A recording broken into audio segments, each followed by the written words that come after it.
السلام علیکم پیارے دوستو، آج آپ کو ایسی حکایت سناتے ہیں جو کہ ماہ رمضان کے ادب سے ہے۔ آتش پرست نے ماہ رمضان کا احترام کیا۔ بخارا میں ایک ماجوسی آتش پرست رہتا تھا۔ ایک مرتبہ رمضان شریف میں وہ اپنے بیٹے کے ساتھ مسلمانوں کے بازار سے گزر رہا تھا۔ اس کے بیٹے نے علل اعلان کوئی چیز کھانا شروع کر دی۔ ماجوسی نے یہ دیکھتے ہی اپنے بیٹے کو ایک تماچا رسید کر دیا اور ڈانٹتے ہوئے کہا، تجھے رمضان المبارک کے مہینے میں مسلمانوں کے بازار میں کھاتے ہوئے شرم نہیں آتی؟ لڑکے نے کہا، ابا جان، آپ بھی تو رمضان شریف میں کھاتے ہیں۔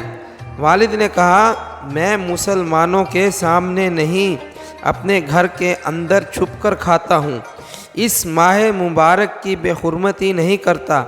کچھ عرصے بعد اس شخص کا انتقال ہو گیا۔ کسی نے خواب میں اس کو جنت میں ٹہلتے ہوئے دیکھا تو حیرت سے پوچھا، تو ماجوسی یعنی آگ کا پجاری تھا، جنت میں کیسے آ گیا؟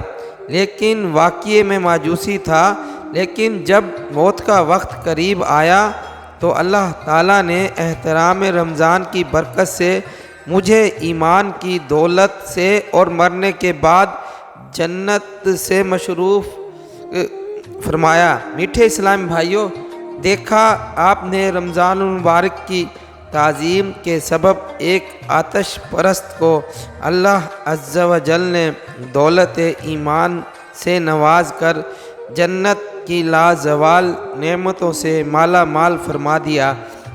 اس حکایت سے خصوصاً ان غافلوں کو درس عبرت حاصل کرنا چاہیے جو مسلمان ہونے کے باوجود رمضان المبارک میں اول تو وہ روزہ نہیں رکھتے، پھر چوری اور سینہ زوری، یوں کہ روزے داروں کے سامنے ہی سگریٹ کے کش لگاتے، پان چباتے، حتیٰ کہ بعض تو اتنے بے بک و بے مروت کہ سر عام پانی پیتے بلکہ کھانا کھاتے بھی نہیں شرماتے۔ ایسے لوگوں کے لیے فقہ کتابوں میں سخت سزا کا حکم ہے۔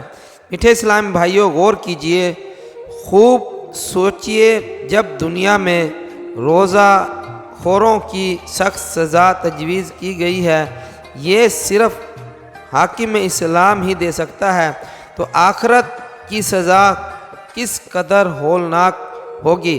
مسلمان ہوش میں آئیں، کب تک اس دنیا میں گلچھرے اڑائیں گے؟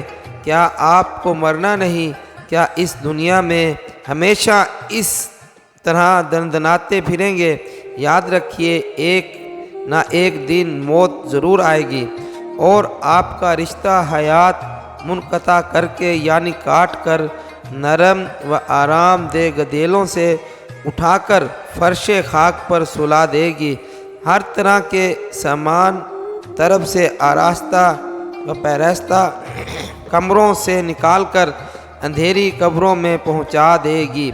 پھر پچھتانے سے کچھ ہاتھ نہ آئے گا۔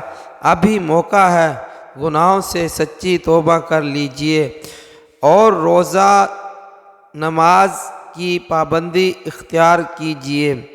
کر لے توبہ، رب کی رحمت ہے بڑی، قبر میں ورنہ سزا ہوگی کڑی۔ اللہ سے دعا ہے کہ جو کچھ سنا اس پہ عمل کرنے کی توفیق عطا فرمائے۔ آمین۔ ہمیں ماہ رمضان کا ادب کرنے کی توفیق عطا فرمائے۔ آمین۔